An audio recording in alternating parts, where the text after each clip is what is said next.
So, ito, ano bang date ngayon? January 5. Yan, nag-hot air balloon kami, tsaka wine tasting and cheese tasting. So, let's go. Let's watch this.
So we're here at Sabana, Santa Maria, Bulacan.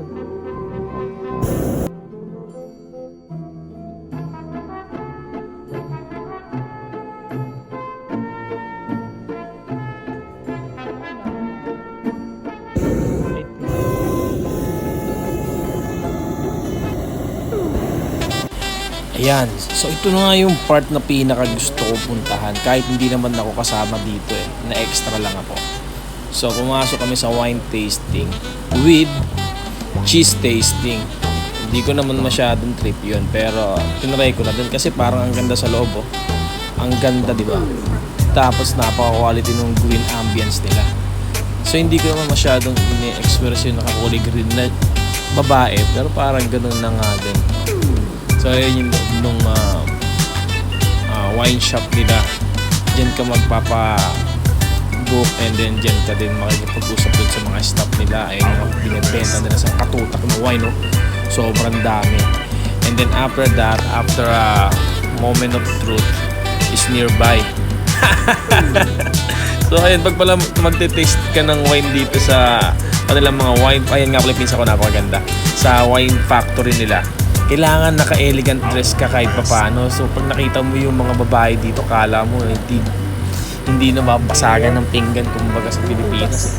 So ayan, upo na ako, kaharap ko yung may love. Yung may love ko. So ayan, nakikita nyo naman meron siyang kasamang chaperone. Yung mga cheese na hindi ko malaman. Basta konti lang yung nagustuhan ko. Yung iba kakaiba yung lasa. Lasang panis, lasang ano yung tawag doon? Lasang amoy ng asong hindi naliligo. Yung mga ganong amoy. Dang! Tapos 10 wines yung titikman mo.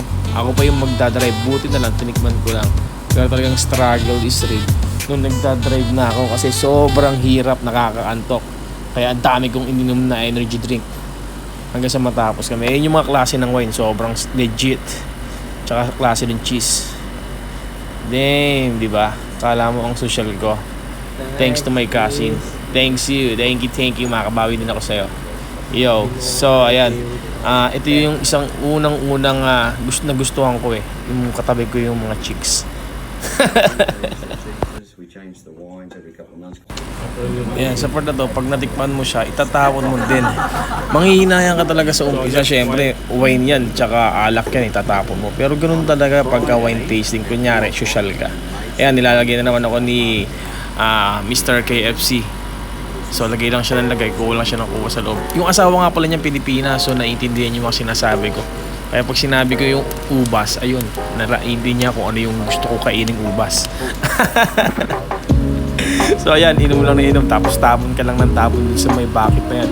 Pati yung mga hindi mo nagustuhan cheese, itatapon mo din sa loob. Parang basurahan nila. Ganun yung ano nila, trip nila. Ayan, sinasalinan niya naman si babe. Pero okay lang, dumating yung tropa ko, lodi ko yan. Hanggang makisama niyan.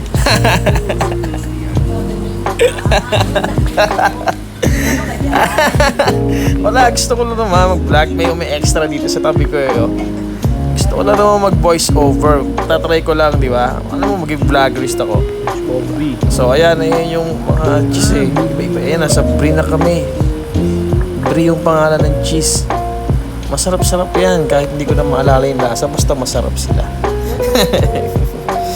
So, fast forward muna tayo ng konti.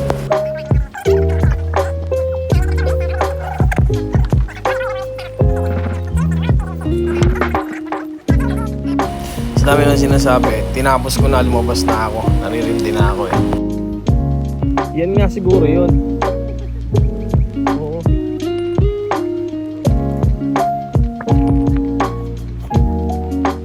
Ito yung tawag na 4 wine grapes. Grape. Ito, lalaki oh. Guys oh.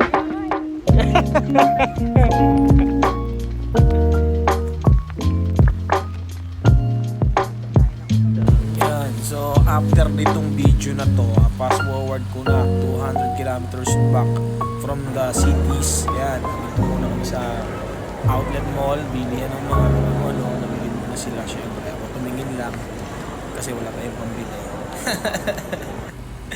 Ayan, tapos tinangay nila ako dito sa Sheraton Hotel. Nag-park ako.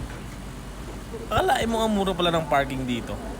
Nakitulog lang ako ng 1.5 hour. Nagbayad kami ng parking ng $85.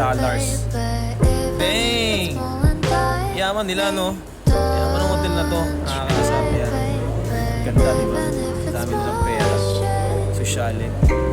Pero syempre, makikitulog tayo sa pinsan ko. Bago sila umuwi tomorrow. So shoutout to you, Instant Grace, Dentist, MC Dental Station, dyan sa top. Puntahan nyo yan. Talaga naman gaganda ang ngiti nyo. Ito nga pala, no, pagkatapos ko pong mag-outing, mag-tour kung saan-saan, back to the job tayo. Kaya pumunta tayo sa Manly, sa sa Freshwater Beach.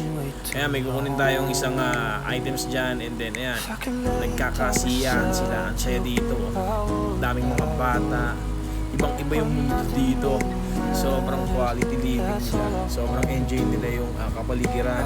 Sobrang linis, sobrang quality. Ayan.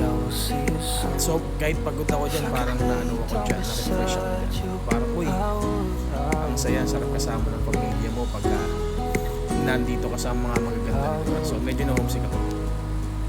Yun lang.